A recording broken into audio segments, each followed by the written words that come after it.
Hello students, welcome to Smarts math online classes. Students, आज मैं आपको थ्योरम करवाने जा रही हूँ। तो सबसे पहले थ्योरम के हम स्टेटमेंट देखते हैं। क्या कहता है? Every convergent sequence of real number is Kashi sequence. कि हर कन्वर्जेंट सीक्वेंस रियल नंबर की क्या होती है? काशी सीक्वेंस। मतलब थ्योरम में मेरे को एक कन्वर्जेंस सीक्वेंस दी है रियल नंबर की, जिसको मैंने क्या प्रूव करना है? काशी सीक्वेंस। तो मतलब सबसे पहले मेरे को क्या पता होना चाहिए कि एक कन्वर्जेंस सीक्वेंस क्या होती है, क्योंकि मेरे को थ्योरम में कन्वर्जेंस सीक्वेंस ये इसको यूज करके मैंने उसको क्या बनाना है? काशी सीक्वेंस। तो फिर काशी सीक्वेंस क्या होती है मेरे को उसके बारे में भी पता होना चाहिए। तो स्टूडेंट्स देखो, कन्वर्जेंस सीक्वेंस कब होती है? A sequence Sn is said to be converges to L if for given epsilon greater than 0 there exists positive integer m depending on epsilon such that absolute difference between S and L less than epsilon for every n greater than equal to m। कोई भी sequence Sn किसी limit L को कब converge करती है? जब किसी epsilon greater than 0 के लिए मेरे पास पॉजिटिव इंटीजर m आ जाए, और वो m किस पे डिपेंड करता हो? एप्सिलॉन। सच डैट जो एब्सोल्यूट डिफरेंस है Sn और L का, वो किससे छोटा है? एप्सिलॉन से। For every n greater than equal to m, उस हर n के लिए जो m के इक्वल या m से बड़ा हो। तो अब स्टूडेंट्स देखो, काशी सीक्वेंस कब होती है? A sequence Sn is said to be a Cauchy sequence if for every epsilon greater than 0 there exists P belongs to N such that absolute difference between Sn and Sm less than epsilon for every m and n greater than equal to P। कोई भी sequence Sn को हम Kashi sequence कब बोल लेंगे? If for every epsilon greater than 0, जब हर epsilon greater than 0 के लिए मेरे पास कोई नेचुरल नंबर p आ जाए, सच डेट जो एब्सोल्यूट डिफरेंस है Sn और Sm का, वो एप्सिलॉन से छोटा आ जाए। For every mn greater than equal to p, उस हर m और n के लिए जो p के इक्वल या p से बड़ा हो। तो स्टूडेंट्स, अब हम थ्योरम स्टार्ट करते हैं। क्योंकि थ्योरम में मेरे को एक कन्वर्जेंस सीक्वेंस दी है, तो प्रूफ देखिए अब इसका। लेट कर लिया Sn be convergent sequence which converges to limit L। ठीक है, क्योंकि मेरे को थ्योरम में एक कन्वर्जेंट सीक्वेंस है, उस कन्वर्जेंट सीक्वेंस को मैंने Sn मान लिया। कन्वर्जेंट है तो किसी लिमिट को कन्वर्ज करेगी, तो वो लिमिट मैंने क्या मान ली? L। अब जो मैंने अभी आपको कन्वर्जेंस की डेफिनेशन है वो लगा देंगे।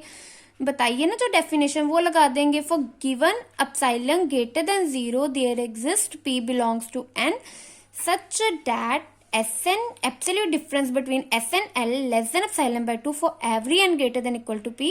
इसको इक्वेशन पर 1 मार्क कर देंगे। स्टूडेंट्स, हमने जो डेफिनेशन की उसमें लेस देन एप्सिलॉन था, बट जो रिजल्ट एप्सिलॉन के लिए ट्रू है वो एप्सिलॉन बाय 2 के लिए भी ट्रू है। जो रिजल्ट एप्सिलॉन के लिए ट्रू है वो एप्सिलॉन बाय 2 के लिए भी ट्रू है। तो क्योंकि मेरे को इसकी रिक्वायरमेंट है, तो इसलिए मैंने यहाँ पे लेस देन एप्सिलॉन बाय 2 लिया। और ये हम ले भी सकते हैं, क्योंकि जो रिजल्ट एप्सिलॉन के लिए ट्रू है वो एप्सिलॉन बाय 2 के लिए भी ट्रू है। अब ये क्या आ रहा है कि Sn माइनस L का जो मोड है वो एप्सिलॉन बाय 2 से छोटा उस हर n के लिए जो greater than equal to p है। ठीक है, तो आल्सो अगर मैं कह दूं m greater than equal to p, मतलब कि जो वो हर इंटीजर, वो हर पॉजिटिव इंटीजर के लिए ट्रू है। ये जो इक्वेशन 1 है, ये जो इक्वेशन 1 है वो हर उस n के लिए ट्रू है जो p के इक्वल हो जाए या p से बड़ा हो जाए। तो इसका मतलब अगर m greater than equal to p हो जाए तो ये रिजल्ट उसके लिए भी ट्रू हो जाएगा। तो क्या आ जाएगा? Sm minus L less than epsilon by 2 for every m greater than equal to p। इसको स्टूडेंट्स इक्वेशन नंबर 2 मार्क कर लो। अब टू प्रूफ क्या करना है? Sn is a Cauchy sequence. तो इसके लिए रिक्वायर्ड टू प्रूफ क्या है? जो मोड Sn माइनस Sm वो किससे लेस देन आ जाए? एप्सिलॉन से। For every n m greater than equal to p। ठीक है, तो मतलब ये चीज प्रूफ करने के लिए मेरे को क्या चीज प्रूफ करनी पड़ेगी? ये कंडीशन प्रूफ करनी पड़ेगी, मतलब काशी सीक्वेंस वाली कंडीशन प्रूफ करनी पड़ेगी। तो अब for all n greater than n and m greater than equal to p के लिए मैंने ये अपनी ओर से कंसीडर कर लिया। मोड में Sn माइनस Sm खुद से कंसीडर कर लिया। तो आगे मैंने यहाँ पे माइनस L और प्लस L खुद लगा दिया। ठीक है, एस एन में माइनस एल और प्लस एल मैंने ये खुद कर दिया। तो अब स्टूडेंट्स देखिए, इस वाली चीज को ए देखो, ये पूरे को बी देखो, तो मेरे पास रिजल्ट होता है मोड में जब ए प्लस बी हो वो less than equal to mod A plus mod B होते हैं। मतलब कि ये mod A plus B less than equal to mod A और मोड बी।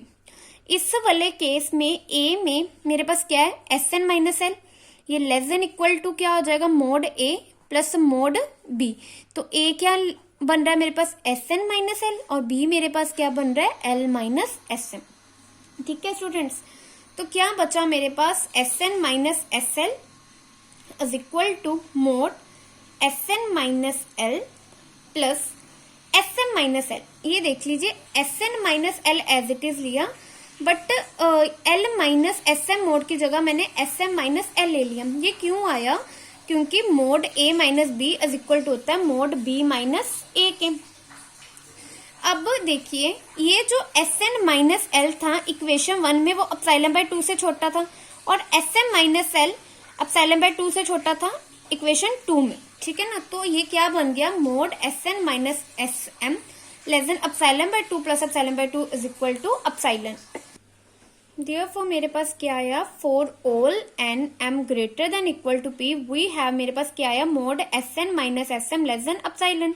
तो इसने कौन सी कंडीशन को फुलफिल कर दिया, कॉशी सीक्वेंस वाली। तो हैंस क्या प्रूफ हो गया, एवरी कन्वर्जेंस सीक्वेंस, हैंस क्या प्रूफ हो गया, जो कन्वर्जेंस सीक्वेंस एस एन ली थी वो क्या हो गई, काशी सीक्वेंस। यही मेरा स्टूडेंट्स प्रूफ था। Thank you.